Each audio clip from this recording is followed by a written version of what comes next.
शिक्षा और संस्कृति की आवाज़ जानी पहचानी उत्तराखंड मुक्त विश्वविद्यालय आपके लिए लेकर आया है 91.2 एफएम पर हेलो हल्द्वानी।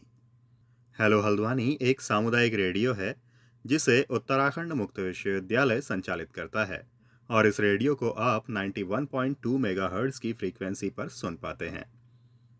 इस रेडियो पर एक तरफ तो समुदाय के हित के लिए, समाज के हित के लिए अलग अलग कार्यक्रम प्रसारित होते रहते हैं।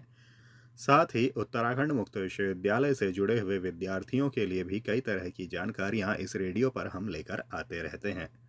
और कई कार्यक्रम ऐसे भी होते हैं जो समुदाय और समाज के साथ ही विश्वविद्यालय से जुड़े हुए विद्यार्थियों के लिए भी महत्वपूर्ण होते हैं। और ऐसे ही एक कार्यक्रम के साथ आज हमारे साथ मौजूद हैं उत्तराखंड मुक्त विश्वविद्यालय के forestry and environment science department से डॉक्टर बीना तिवारी फुलारा और इनके साथ ही डिपार्टमेंट ऑफ केमिस्ट्री से डॉक्टर रुचि पांडे। और इनकी जानकारी का जो आज का विषय है वो है औषधीय पौधे यानी कि मेडिसिनल प्लांट्स। और ये पौधे किस तरह से हमारे लिए ज़रूरी होते हैं और इन पौधों की क्या उपयोगिता होती है, इसके अलावा क्या कुछ इनके रासायनिक घटक होते हैं, ये सारी जानकारियां आज आपके लिए लेकर आई हैं। तो पेश है आपके लिए ये कार्यक्रम। 91.2 एफएम पर आप सुन रहे हैं हेलो हल्द्वानी, जो कि एक सामुदायिक रेडियो है और इसे उत्तराखंड मुक्त विश्वविद्यालय संचालित करता है। मैं doctor Beena Tiwari Phulara, assistant professor department of forestry and environment science, और मेरे साथ हैं doctor Ruchi Pandey, assistant professor department of chemistry, Uttarakhand Open University Haldwani से।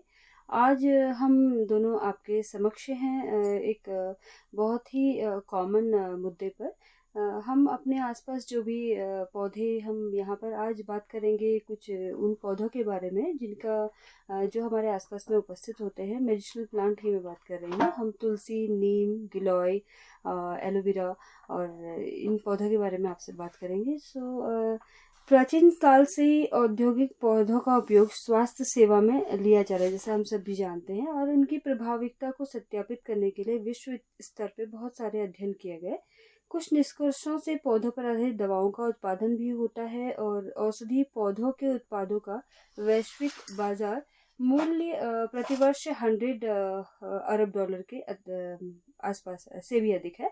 विश्व स्वास्थ्य संगठन का अनुमान है कि विकासशील देशों में रहने वाली 80% की आबादी अपनी प्राथमिक स्वास्थ्य सेवाओं की देखभाल के लिए विशेष रूप से पारंपरिक चिकित्साओं पर निर्भर है। दुनिया की आधी से अधिक आबादी अभी भी दवाओं के लिए पूरी तरह से इन्हीं पारंपरिक पद्धतियों पर निर्भर करती है। हमारे जो आसपास के पौधे मिलते हैं उन पर निर्भर करती है। मुख्यतः जो ग्रामीण आबादी है, जहाँ जिनके पास रिसोर्सेज बहुत ज़्यादा अवेलेबल नहीं होते, वो अपनी रोज़मर्रा की जो तकलीफ़ें हैं उनसे निजात पाने के लिए इन्हीं पारंपरिक हमारी पौधों पर निर्भर रहते हैं। रिसर्चर्स जो शोधकर्ता हैं उनका मानना है, आयुर्वेद जो रिसर्चर्स हैं उनका भी मानना है कि दवा की खोज में इन आयुर्वेदिक पद्धतियों का, जो प्राचीन पद्धतियां हैं उनका वो लीड के रूप में सामने आई हैं। एक तरह का उनको एक लीड मिल जाती है कि किस तरह की उनको रिसर्च करने होंगे। पौधे हजारों वर्षों से दुनिया भर में पारंपरिक चिकित्सा प्रणाली का आधार बने और मानव जाति को नए उपचार प्रदान करते रहे हैं। दुनिया के विभिन्न हिस्सों में, विशेष रूप से भारतीय उपमहाद्वीप में, पौधे आधारित स्वदेशी ज्ञान को पीढ़ी दर पीढ़ी हस्तांतरित किया गया है। जैसे हमारे वैद्य हैं, हमारे घर के बड़े बूढ़े हैं, जो कई चीज़ें हमें ऐसे ही बताते हैं जो कहीं पर लिखित नहीं होती हैं, पर उनका बहुत वो इफेक्टिव होती हैं। WHO के अनुसार लगभग 21,000 पौधों की प्रजातियां औषधि रूप से उपयोग में लाई जाती हैं। औषधि पौधों का जो आर्थिक महत्व है विश्व की तुलना में भारत जैसे देशों में बहुत अधिक है, क्योंकि यहाँ पर बहुत ज़्यादा रिसोर्सेज नहीं होते, तो लोग ग्रामीण आबादी में रहने वाले जो लोग अपने स्वास्थ्य की देखभाल के लिए इन्हीं पौधों का यूज़ करते हैं। यही कारण है कि हर्बल उपचार दुनिया भर में लोकप्रियता की तरफ बढ़ रहा है, क्योंकि मेन चीज़ है कि एलोपैथी के कंपैरिजन में हर्बल जो आपके पौधों के से जो हम इलाज कर रहे हैं उनका साइड इफ़ेक्ट कम होते हैं। तो आज इसी क्रम में हम कुछ ऐसे पौधों के बारे में बात करेंगे जो हमारे घर के आसपास इजीली अवेलेबल होते हैं। हमारे घर में लगभग सभी के पास हैं। आपने सभी ने इनके नाम सुने हैं और कोरोना काल में इन पौधों के बारे में हमने सबसे ज़्यादा सुना है। इनमें से कुछ पौधे हैं जो तुलसी, हम सब जानते हैं इसके बारे में, एलोवेरा, नीम, गिलोय, और आज हम इनके बारे में बात करेंगे। तो इसी क्रम को आगे बढ़ाते हुए सबसे पहले मैं बात करती हूँ तुलसी की। तुलसी की जीवन, अगर मैं तुलसी को थोड़ा सा मैं साइंटिफिक उसमें जाऊं, तो तुलसी आपका है, इसका जो बॉटनिकल नेम है वो है ऑसिमम सैंक्टम। हमारे वहाँ जो मेनली आपने सुना होगा, दो तरह की तुलसी होती है, ग्राम तुलसी और एक श्याम तुलसी। ये ट्रॉपिकल रीजन में यानी गर्म क्षेत्रों में बहुत ज़्यादा आपके पाई जाती हैं। जो इसका बीज होता है वो स्प्रिंग सीजन में मिलता है और 1 से 2 हफ्ते में ये ग्रो कर जाता है। तुलसी को गर्मी का सीज़न बहुत प्रिय है। अगर तुलसी की मैं बहुत बेसिक बात करूँ तो इसको क्वीन ऑफ हर्ब्स भी कहा जाता है। क्वीन ऑफ हर्ब्स क्यों कहा जाता है? ये एक बारहमासी पौधा है और इसकी जीवन प्रत्याशा लगभग लाइफ साइकिल जो होती है वो 1.5 साल की होती है। सूरज की रोशनी इसको प्रिय है। अगर 6 से 8 घंटे की इसको धूप की आवश्यकता होती है। सर्दियों की जो अप्रिय परिस्थितियां हैं इसको पसंद नहीं है, बट ये अगर इसको प्रॉपर देखभाल की जाए तो उसमें भी सरवाइव कर जाती है। अगर सूखी मिट्टी आपको दिख रही है तो उसको थोड़ा, मिट्टी सूखते ही उसमें थोड़ा सा नमी यानी उसको पानी देना चाहिए। नियमित रूप से अगर आप उसको पानी देते हैं, उसकी देखभाल करते हैं, तो आप उसको सर्दियों के मौसम में भी जीवंत कर सकते हैं। ये पूरी दुनिया में नम मिट्टी में प्राकृतिक रूप से उगता है। इसका जो प्राकृतिक आवास है समुद्र तल से 200 मीटर की ऊंचाई पर होता है। और अगर हम कॉमर्शियल इसकी बात करें तो इसका जो एक इम्पॉर्टेंट यूज़ है, ये हवा में प्रदूषण के स्तर को कम करने में मदद करता है। ये एक ऑक्सीजन जनरेटर है जो दुनिया के सर्वश्रेष्ठ एयर प्यूरिफायर को टक्कर दे सकता है। ऐसा मैं कैसे कह रही हूँ कि हमारी जो रिसर्च बताती है वो कि तुलसी का पौधा 24 घंटे में से 20 घंटे ऑक्सीजन प्रोवाइड करता है।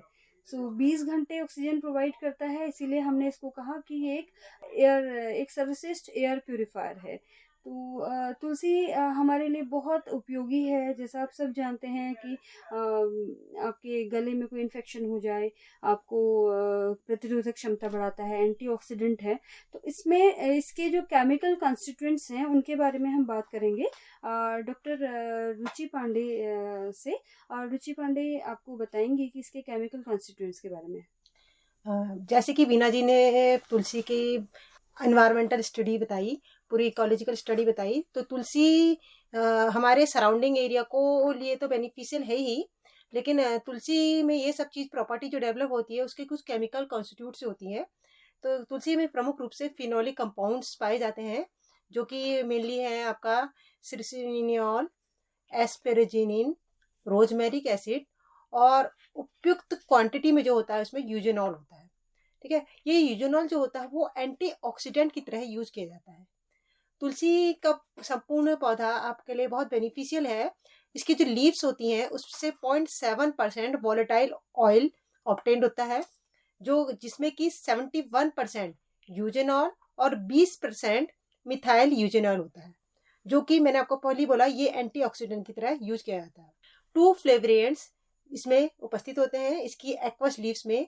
इसका जो अगर इसके लीव्स का एक्सट्रैक्ट बनाया जाए, यानी कि लीव को पीस के उसका एक्सट्रैक्ट बनाया जाए और उससे उसको देखा जाए, तो उसमें जो फंक्शनल ग्रुप होते हैं आपका फिनोलिक, फ्लोरेंट्स, नीलियोग्रेन्स, टर्पेनॉइड्स, फैटी एसिड तथा उसके डेरिवेटिव्स उपस्थित होते हैं, जिसका उपयोग mainly anti cancer, antioxidant, anti inflammatory और रेडिएशन प्रोटेक्शन के लिए किया जाता है। तुलसी का जो हेक्सेन एक्सट्रैक्ट होता है वो मॉस्किटो रिपेलेंट की तरह, यानी कि मच्छर को भगाने के लिए किया जाता है। तुलसी का औद्योगिक रसायन ब्यूटाइल परवेन, कार्बन टेट्राक्लोराइड, कॉपर सल्फेट और इथेनॉल सामान्य कीटनाशकों रोगकारी, क्लोरोपाइरिफॉक्स, एंडोसल्फेनॉइड लिगेंड जो होता है विषाक्त प्रभाव से बचाने के लिए किया जाता है। जहरीले रसायन से बचाने के लिए तुलसी बहुत महत्वपूर्ण है। जैसे ही हम जानते हैं कि हमारा एनवायरनमेंट लगातार दूषित होते जा रहा है, यानी कि हमारे आसपास बहुत ज़्यादा पॉल्यूशन है। पॉल्यूशन में हम देखते हैं कि हम जब पॉल्यूशन चेक करते हैं तो देखते हैं कि उसमें सीसा, आर्सेनिक, कैडमियम, क्रोमियम ये सारे रासायनिक पदार्थ पाए जाते हैं। तो तुलसी जैसे सीसा, आर्सेनिक पदार्थ, कैडमियम, क्रोमियम, पारा आदि के जो विकिरण प्रभाव होते हैं उसके जो आपके विषैले प्रभाव होते हैं उसे रोकने से भी बचाता है, तभी वो हमारा एनवायरनमेंट क्या करता है, साफ करता है। तुलसी मुक्त रूप से सफाई करने, रेडियो सुरक्षात्मक प्रभाव डालता है। तुलसी में एंटी अल्सर और अल्सर के उपचार की कई गतिविधियां दिखाई गई हैं, क्योंकि इसका उपयोग aspirin, indomethacin, alcohol, histamine, reserpine, serotonin, acetic acid, मेलाक्सिक केम, ठंड सहित कई इलाज में मॉडल के रूप में देखा गया है। और इसका उपयोग साथ साथ कई रोगाणुनाशु, एंटी जॉप्सनिन, anti diabetic, hepatoprotective, anti inflammatory, anti carcinogenic, radioprotective, immunomodulatory, neuroprotective, cardioprotective आदि के रूप में किया जाता है। तो कहने का मतलब है ये प्लांट हमारे इन्वायरमेंट को शुद्ध तब बनाता है जब उसमें ये उपस्थित केमिकल होंगे। अब बीना मैडम से सुनिए कुछ सेकंड प्लांट जो हमारे इन्वायरमेंट में उपस्थित है और हमारे लिए बहुत ही ज़्यादा बेनिफिशियल है। सर, इसी क्रम को आगे में बढ़ाते हुए मैं बात करती हूँ एलोवेरा की। हम सब ने देखा है कि आपके घरों में, सभी के घर में होता है एलोवेरा। तो एलोवेरा नाम की उत्पत्ति अरबी शब्द अलोह से हुई है, जिसका अर्थ है चमकदार कड़वा पदार्थ। एलोवेरा है क्या? तो ये एक इसका बॉटनिकल नेम है एलो बार्बेडेंसिस और ये लिलिएसी फैमिली का मेंबर है। इसको किंग ऑफ मेडिसिनल प्लांट भी कहा जाता है। जैसा आप रोज़मर्रा में देखते हैं हमारी कई सारी जो आप रोज़मर्रा की चीज़ें यूज़ करते हैं, साबुन यूज़ करते हैं, आप फेस पैक यूज़ करते हैं, आप कई सारे खाने आप फूड प्रोडक्ट्स में आपका एलोवेरा यूज़ होता है। इसीलिए इसको कहा गया किंग ऑफ मेडिसिनल प्लांट, यानी औषधि पौधों का राजा इसको कहा जाता है। ये मुख्य रूप से Africa, Asia, Europe, America, Bharat में पाया जाता है तथा भारत में राजस्थान, आंध्र प्रदेश, गुजरात, महाराष्ट्र और तमिलनाडु में इसकी उत्पत्ति मुख्यतः से पाई जाती है। ये हमारे उत्तराखंड में भी बहुतायत में पाया जाता है। आपके घरों में, सभी के घरों में मोस्टली होता ही है, गमले में तब भी होगा। तो एलोएसी परिवार में 450 से अधिक प्रजातियां हैं, जिनका मूल निवास मैंने भी बताया कि आपका अफ्रीका और भूमध्य सागरीय क्षेत्र है। ये रेतीली या दोमट मिट्टी में आसानी से हो जाते हैं। जहाँ पर जल निकास बहुत अच्छा होता, वहाँ पर ये बहुत इजीली होते हैं। यानी पौष्टिक रूप से खराब जो मिट्टी है उसमें भी ये उग जाते हैं। पानी की बहुत ज़्यादा आवश्यकता इसमें नहीं होती। पूर्ण सूर्य या हल्की छाया में आप इसको लगा सकते हैं। बहुत कम नमी का उपयोग किया जाता है, अर्थात एक दिन अगर आप उसको पानी देते हैं, फिर 3-4 दिन नहीं भी देंगे तो भी ये सक्युलेंट है, एक रसीला पौधा है। जैसे आप इसको तोड़ते हैं तो अंदर से एक चिपचिपा सा पदार्थ निकलता है, जेल निकलता है, रसीला पदार्थ निकलता है। वो आपका काफ़ी उपयोगी होता है। कई सारी बीमारियों के कई सारी मेडिसिन में उसको यूज़ करते हैं। आप उसको कच्चे वैसे ऐसे ही भी इनटेक करें तो आपके डाइजेशन सिस्टम को इम्प्रूव करता है। तो इसका जो प्रोपगेशन होता है, यानी इसको प्रोपगेट करने के लिए, यानी उगाने के लिए सीड के थ्रू भी कर सकते हैं, लेकिन ज़्यादा इसका उपयोग जो बनाया जाता है वो माइक्रो प्रोपगेशन की हेल्प से इसको करते हैं। आपने देखा होगा कि वैसे एक तरह से ये बहुत इम्पोर्टेंट मेडिसिनल प्लांट है। इसको ऑर्नामेंटल प्लांट की तरह भी यूज़ किया जाता है। घर में सजावट के लिए भी इसको यूज़ करते हैं, घर में, पार्क में, गार्डन में, कई जगह पे इसको यूज़ किया जाता है। तो इसके केमिकल कंस्टिट्यूएंट के बारे में बात करते हैं डॉक्टर रुचि पांडे से। तो डॉक्टर बीना ने अभी जैसे बोला, इसको हम किंग ऑफ मेडिसिनल प्लांट कहते हैं। किंग ऑफ मेडिसिनल प्लांट होने के साथ साथ ही इसमें 75 पोटेंशियली एक्टिव कंस्टिट्यूट होते हैं। 75 एक्टिव कंस्टिट्यूट होते हैं जो कि हमारे लिए बहुत ही बेनिफिशियल है। इसका मुख्य रूप से ये यूज किया जाता है वाइटामिन की तरह, एंजाइम्स की तरह, मिनरल्स, शुगर, लिग्निन, इसमें साथ साथ सैलिसिलिक एसिड, अमीनो एसिड आदि पाए जाते हैं। तो हमारे जो एलोवेरा है उसमें जो वाइटामिन होते हैं, mainly vitamin A, vitamin C, vitamin E मुख्य रूप से उपस्थित होते हैं, जिसका प्रमुख उपयोग एंटीऑक्सीडेंट की तरह होता है। साथ साथ इसमें vitamin B12, folic acid, chlorine भी उपस्थित होता है, जिसका यूज एंटीऑक्सीडेंट की तरह होता है। और यह एंटीऑक्सीडेंट क्या करता है, न्यूट्रलाइज द फ्री रेडिकल को न्यूट्रलाइज करता है, यानी कि उदासीन करता है। साथ साथ इसमें जो प्रमुख एंजाइम है वो होते हैं 8 एंजाइम उपस्थित होते हैं, जिसमें ब्रेडिकाइनेस नाम का जो एंजाइम होता है वो करता है हमारा इन्फ्लेमेशन को रिड्यूस। साथ साथ स्किन की प्रॉब्लम जो होती है, स्किन में जो इन्फेक्शन होता है उसको रिमूव करने के लिए ब्रेडिकाइनिन्स एंजाइम हमारे बहुत ही ज़्यादा बेनिफिशियल है। साथ साथ ये ब्रेक डाउन करता है शुगर ऑफ फैट को, यानी कि फैट कम करने के लिए, शुगर कम करने के लिए ब्रेडिकाइनिन एंजाइम बहुत इंपॉर्टेंट है, जो कि हमें मुख्य रूप से एलोवेरा के प्लांट से ऑब्टेन होता है। इसमें साथ साथ मिनरल्स की तरह यूज किया जाता है, जैसे कि इसमें calcium, chromium, copper, selenium, magnesium, manganese, potash, sodium और जिंक उपस्थित होते हैं, और ये मुख्य प्रमुख आपके एंजाइम की तरह यूज किए जाते हैं, जो हमारी मेटाबॉलिक पाथवे में एंटीऑक्सीडेंट की तरह यूज करते हैं। जो एलोवेरा जो हमारा मेडिसिनल प्लांट है, इस प्लांट में प्रमुख मोनोसेकेराइड ग्लूकोज और फ्रैक्टोज उपस्थित होते हैं। साथ साथ पॉलीसेकेराइड के रूप में पॉलीमेनोज उपस्थित होता है, तथा यह मल्टी लेयर्ड प्लांट है, इसीलिए इसमें जो आपका म्यूकोपॉलीसेकेराइड्स की उपस्थिति पाई जाती है, क्योंकि इसमें आपका म्यूकोपॉलीसेकेराइड की जो लेयर है, इसी के कारण इसको क्या कहते हैं, मल्टी सिलेज लेयर ऑफ द प्लांट। साथ साथ इसमें अभी रिसेंट स्टडी देखी गई, तो इसमें पाए जाने वाला सी ग्लूकोसाइल क्रोमोन उपस्थित होता है, जो हमारे एलोवेरा जेल में पाया जाता है, जिसका प्रमुख उपयोग एंटी इन्फ्लेमेटरी और एंटी एलर्जिक प्रॉपर्टी के लिए किया जाता है। हमारे एलोवेरा में पाए जाने वाले जिब्रेलिन नाम का हार्मोन्स होता है, जिसका प्रयोग एंटी इन्फ्लेमेटरी एक्शन की तरह किया जाता है। साथ साथ मनुष्य के शरीर में पाए जाने वाले 22 अमीनो एसिड में से 22 अमीनो एसिड ह्यूमन बीइंग के बॉडी में पाए जाते हैं। 22 में से 20 अमीनो एसिड आपके एलोवेरा प्लांट में पाए जाते हैं, जिसमें से 7 से 8 अमीनो एसिड बहुत ही ज्यादा प्रमुख होते हैं। एलोवेरा में पाए जाने वाला सैलिसिलिक एसिड एंटीबैक्टीरियल एक्टिविटी के लिए रिस्पॉन्सिबल होता है, तथा इसके जेल में सोपी प्रॉपर्टी होती है, यानी कि चिकनाहट वाली प्रॉपर्टी होती है, जो कि हमारी स्किन को क्लींजिंग करने के लिए, साफ करने के लिए उपयोगी है। इसके बाद हम डिस्कस करेंगे नेक्स्ट मेडिसिनल प्लांट नीम। नीम के बारे में बात करें तो आपका इंट्रोडक्शन का मोहताज नहीं है, नीम हम सब जानते हैं। इसका बॉटनिकल नेम है अजाडिक्टा इंडिका, और ये मिलिएसी फैमिली का मेंबर है।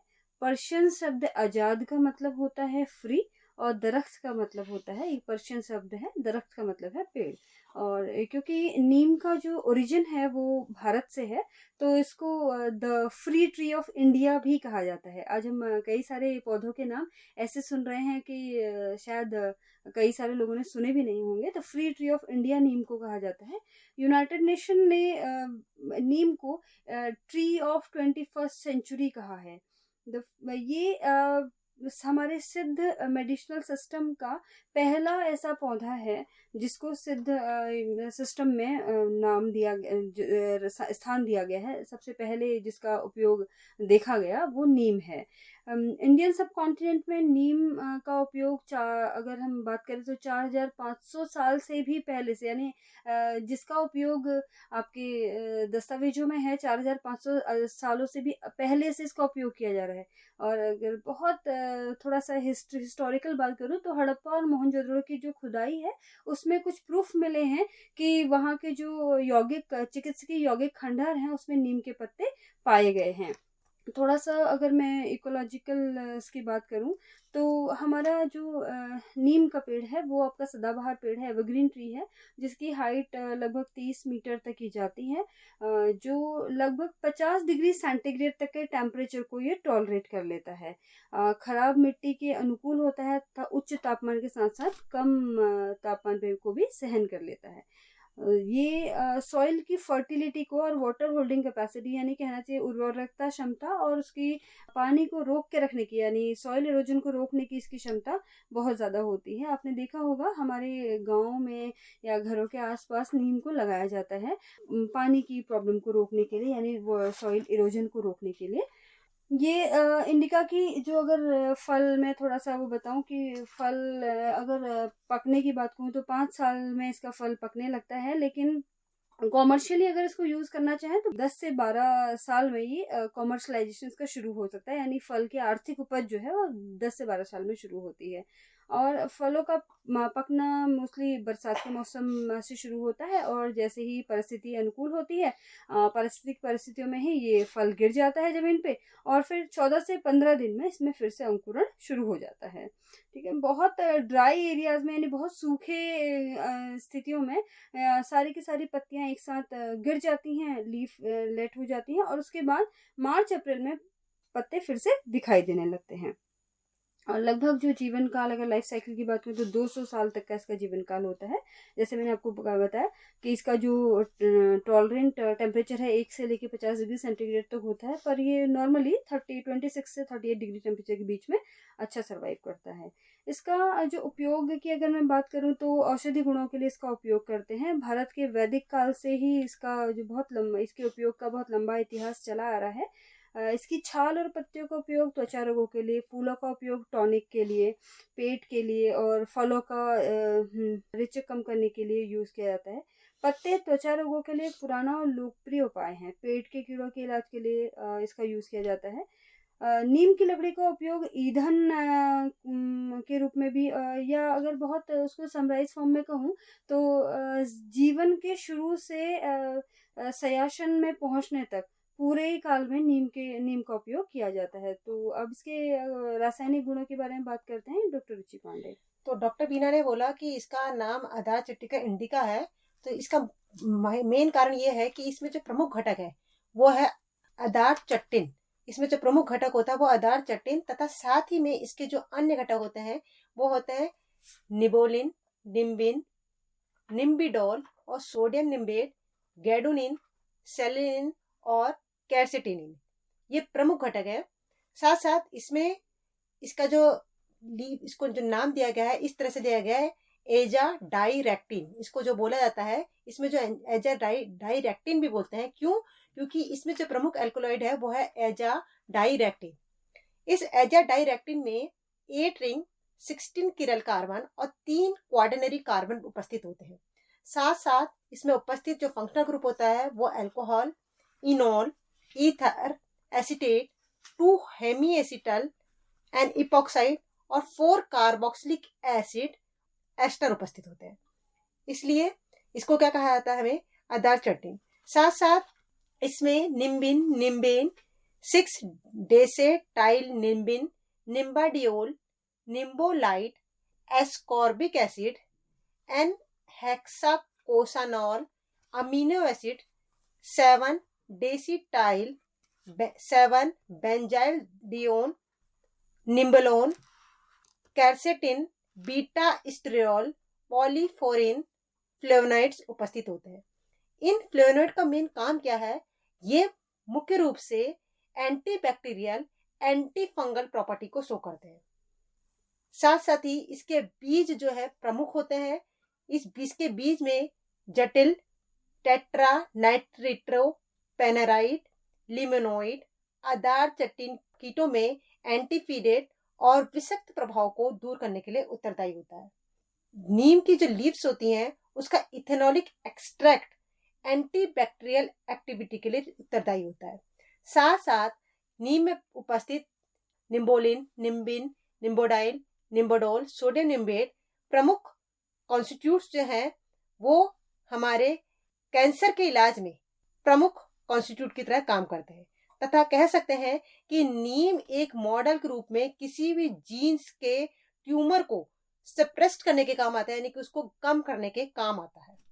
एक क्लिनिकल स्टडी में देखा गया कि 7 वीक तक यह ऑब्जर्व करा गया कि नीम की पत्तियों से उत्पन्न होने वाला जो जेल है क्लोरोहेक्साडाइन ग्लूकोनोएट, जिसकी क्वांटिटी जो है केवल 0.2% होती है। क्वांटिटी बहुत कम है, लेकिन इसका प्रमुख उपयोग माउथ वॉश में किया गया तो देखा गया कि यह एक बहुत अच्छा एंटीबैक्टीरियल एक्टिविटी शो करता है। दैट मीन्स 0.2% ही यह एंटीबैक्टीरियल कंट्रोल करने के लिए रिस्पॉन्सिबल है। तो नीम हमारे लिए कितना प्रमुख है ये आप जान चुके हैं। अब हम नेक्स्ट मेडिसिनल प्लांट के बारे में पढ़ेंगे जो है हमारा गिलोय। तो गिलोय को नाम का मोहताज नहीं है। आप सभी लोगों ने कोरोना काल में हम सभी लोगों ने रूबरू हुए हैं गिलोय से, गिलोय की उपयोगिता से, उसकी इम्पोर्टेंस से। शायद ऐसा कोई भी व्यक्ति नहीं होगा जिसने गिलोय का सेवन नहीं किया होगा। तो गिलोय को हम गुडुची या अमृता के नाम से भी जाना जाता है। वैसे जनरली हम हमारी बोलचाल की भाषा में गिलोय ही कहते हैं। ये एक बेलनुमा पौधा है। इसका बॉटनिकल नेम है टिनोस्पोरा कार्डिफोलिया और ये मैनिस्पर्मेसी फैमिली का मेंबर है। गिलोय एक तरह का ज्वरनाशक है जिसका उपयोग मलेरिया, पुराने बुखार में किया जाता है। आप सभी ने देखा कि कोरोना काल में हम सभी ने इसका सेवन किया, काढ़ा बनाकर, चाहे चाय बनाकर, जिस भी फॉर्म में आप सबने लिया है, हम सब ने भी लिया है। तो इम्यूनिटी को बूस्ट करता है, इम्यूनिटी को मेंटेन करता है। आपकी लिवर प्रॉब्लम्स के लिए एक रामबाण उपाय है। पौधे का उपयोग सामान्यतः दुर्बलता, भूख न लगना, बुखार, मूत्र विकार, मधुमेह, गठिया, अपच आदि में किया जाता है।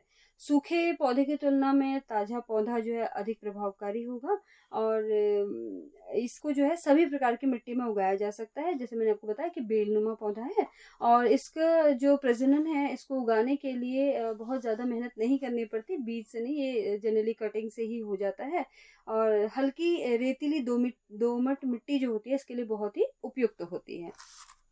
जल भराव की स्थिति में इसको नहीं लगाया जा सकता, यानी कहीं पर अगर किसी एरिया में बहुत ज़्यादा पानी भरा हुआ है तो उसमें इसका विकास अच्छी तरह से नहीं होगा। ये एंटीऑक्सीडेंट का पावर हाउस है और मुक्त कणों से लड़ता है, यानी हमारे बॉडी में हमारी प्रतिरक्षा यानी इम्यून सिस्टम को इंक्रीज करता है। और अगर इसके चूर्ण को थोड़ा सा आंवले के साथ और गुड़ के साथ आप लेते हैं तो कॉन्स्टिपेशन, जिसकी प्रॉब्लम आजकल बहुत ज़्यादा कॉमन है, उसमें ये हेल्प करता है। एंटी एजिंग इसमें गुण होते हैं, यानी आपके स्किन में कुछ काले धब्बे, पिंपल्स, फाइन लाइंस, झुर्रियां अगर इस तरह की हैं तो गिलोय के सेवन से उसको दूर किया जा सकता है। हाल ही में ये जो पौधा है टिनोस्पोरा कार्डिफोलिया बहुत सारे रिसर्चर्स के लिए, शोधकर्ताओं के लिए बहुत इंटरेस्ट का हो गया, क्योंकि कोरोना काल में आपने देखा है कि बहुत सारी बातें हम बहुत तरह से हम आयुर्वेद की तरफ गए, हम इन पौधों की तरफ गए। तो इसके केमिकल कंस्टिट्यूएंट के बारे में जानते हैं डॉक्टर पांडे से। जैसे कि गिलोय के बारे में बोला गया, गिलोय एक बेनिफिशियल है, हमारे लिए बेनिफिशियल प्लांट है। गिलोय में जो प्रमुख कंस्टिट्यूट्स होते हैं वो हैं आपका alkaloids, diterpenoids, lactones, glycosides, steroids, phenolic and aliphatic compounds, polysaccharide. इसके भिन्न भिन्न भागों से उत्पन्न होती है, स्टेम से, रूट से, लीफ से उत्पन्न होते हैं। Alkaloids tannin, cardiac glycosides, flavonoids, saponins, steroids इससे उत्पन्न वाले प्रमुख कॉन्स्टिट्यूट्स हैं। टिनोस्पोरा कार्डिफोलिया एक पॉली कॉन्स्टिट्यूट जो गिलोय के प्लांट से ऑब्टेन हुआ है, वो एक एंटी डायबिटिक की तरह रोल प्ले करता है। इसके कच्चे स्टेम में एथिल एसीटेट, डाइक्लोरोमीथेन, क्लोरोफॉर्म और गिलोय के हेक्सेन अर्क एंजाइम की लार अकनासी, एमाइलेज और ग्लूकोसिडेट को रोकते हैं। साथ ही पोस्ट प्रोडियल ग्लूकोज लेवल को बढ़ाते हैं। कह सकते हैं कि मधुमेह के इलाज में उपयोगी होते हैं। और ऑस्टियोपोरोसिस और पुराने आर्थराइटिस के इलाज में गिलोय का प्रमुख रोल है। गिलोय कोविड के टाइम पे सभी लोगों ने टेस्ट करा होगा। गिलोय का जो टेस्ट होता है वो बिटर टेस्ट होता है, यानी कि अच्छा नहीं होता और थोड़ा सा कड़वा सा, कसैला सा होता है। कड़वा भी नहीं कह सकते, बिटर टेस्ट, कसैला सा होता है। इसका प्रमुख कारण है उसमें पाए जाने वाला एल्कलॉइड्स। एल्कलॉइड जो होता है, इसमें जो प्रमुख आपको एल्कलॉइड बोला मैंने आपको, डाई टर्पेनॉइड्स, लैक्टोन्स होता है, वो हमारे ब्लड प्रेशर को, पेन रिलीफ में, हमारी इंटेस्टाइन प्रॉब्लम यानी कि आंतों की प्रॉब्लम में और मलेरिया के इलाज के लिए प्रमुख होता है। साथ ही इसमें पाए जाने वाले टर्पेनॉइड्स जो होता है एंटीबैक्टीरियल, एंटीवायरल और एंटी डायबिटिक प्रॉपर्टीज को शो करता है। इसमें पाए जाने वाला बीटा सिट्रोइल, डेल सिट्रोस्ट्रोइल, 20 बीटा हाइड्रोक्सी एग्डोसोन्स, जो कि स्टेम से ऑब्टेन होता है, इसके एरियल पार्ट से ऑब्टेन होता है, रूट से नहीं होता है। वो स्किन के लिए, घाव भरने के लिए और मुख्य रूप से हार्ट डिजीज के लिए क्या होता है, उत्तरदायी होता है। अब हम नेक्स्ट मेडिसिनल प्लांट, जो कि हमारा लास्ट मेडिसिनल प्लांट है पुदीना, उस पर डिस्कस करेंगे। हम आगे बढ़ते हुए लास्ट अपने आखिरी पौधे के बारे में बात कर रहे हैं, वो है पुदीना, मिंट। आप सभी उसके बारे में जानते हैं। तो मिंट अगर मैं कहूँ, पुदीना कहूँ, तो आप सभी के घर में लगभग लगभग होता है। पुदीना, इसका जो बॉटनिकल नेम है वो है मेंथा स्पाइकेटा, और ये लेमिएसी फैमिली का मेंबर है। आज हमने लगभग 5 पौधे डिस्कस किए, जिनमें से 3 लेमिएसी फैमिली के मेंबर्स थे। ये एक एरोमेटिक प्लांट है, अगर एरोमेटिक कहूँ यानी खुशबूदार पौधा है, और ये 12 माही जड़ी बूटी है, यानी 12 मास हमेशा ही होती है। अपने वाटर लविंग स्पीशीज है, जहाँ पर पानी आपका अच्छी क्वांटिटी में होता है, वहाँ पर ये होता है। पानी के ताल, झील, नदी, ऐसी यानी ठंडी नमी वाली स्थानों में ये बहुत अच्छी प्रकार से पनपता है। साल भर बढ़ता है, फास्ट ग्रोइंग स्पीशीज है। आयुर्वेद में सदियों से पुदीने के इस्तेमाल औषधि के रूप में हो रहा है। कफ दोष या वात दोष को कम करता है, भूख को बढ़ाता है, और भी कई सारे इसके उपयोग हैं। थोड़ा सा इसके उपयोगों के बारे में बात करूँ, हम नॉर्मली इसको अगर लगाना है आपको, तो आप घर में एक छोटे से गमले में भी लगा सकते हैं। बहुत ही गुणकारी है। इसमें जो पोषण की अगर बात करूँ, तो vitamin C, vitamin A, vitamin B complex इसमें होते हैं। आयरन, पोटेशियम, मैग्नीज भी इसमें होता है, यानी आपके शरीर के लिए पूरी तरह से लाभदायक है। और सबसे ज़्यादा जो अभी का हमारा समय चल रहा है, अभी हम गर्मी के मौसम में हैं, तो गर्मी के मौसम में आपको ये राहत देता है। पेट की गर्मी को कम करने में बहुत मदद करता है। पेट की गर्मी को कम करने में मतलब पेट में जो गैस वगैरह हो जाती है, या सीने में जलन, इस तरह की जो दिक्कतें हैं, उसको कम करने में बहुत इंपॉर्टेंट रोल प्ले करता है पुदीना। अगर आपको सिर दर्द हो रहा है, तो पुदीने की पत्ती में मेंथॉल होता है, जो पेन किलर की तरह काम करता है। तो उसकी जो पुदीने की पत्ती, आपने देखा होगा कई तरह के जो बाम वगैरह होते हैं, उसमें भी मेंथॉल होता है। तो मेंथॉल ये पुदीना ही है। पुदीने के पत्ते से निकला हुआ जो तेल होता है, वो सिर दर्द के में इलाज के रूप में यूज होता है। तो इसके केमिकल कंस्टिट्यूएंट के बारे में बात करेंगे डॉक्टर पांडे से। इसके केमिकल कॉन्स्टिट्यूट्स, एक मैडम ने बोला ही मेंथॉल, जैसे कि तो मेंथॉल जो होता है प्रमुख इसका कॉन्स्टिट्यूट है, जो बहुत ही बेनिफिशियल है, जिसकी क्वांटिटी इवन 7 से 50% तक होती है। लगभग 50% की 50% आपका मिथेनॉल मेंथॉल प्रेजेंट होता है। साथ साथ इसमें मेंथोन नाम का एक कॉन्स्टिट्यूट ऑल्सो प्रेजेंट होता है, जो 20 से 46% तक पाया जाता है। मिथाइल एसीटेट 3 से 10% तक, मेथोफ्यूरेन 1 से 17% तक, और 1,8 सिनेनॉल 3 से 6% तक उपस्थित होता है।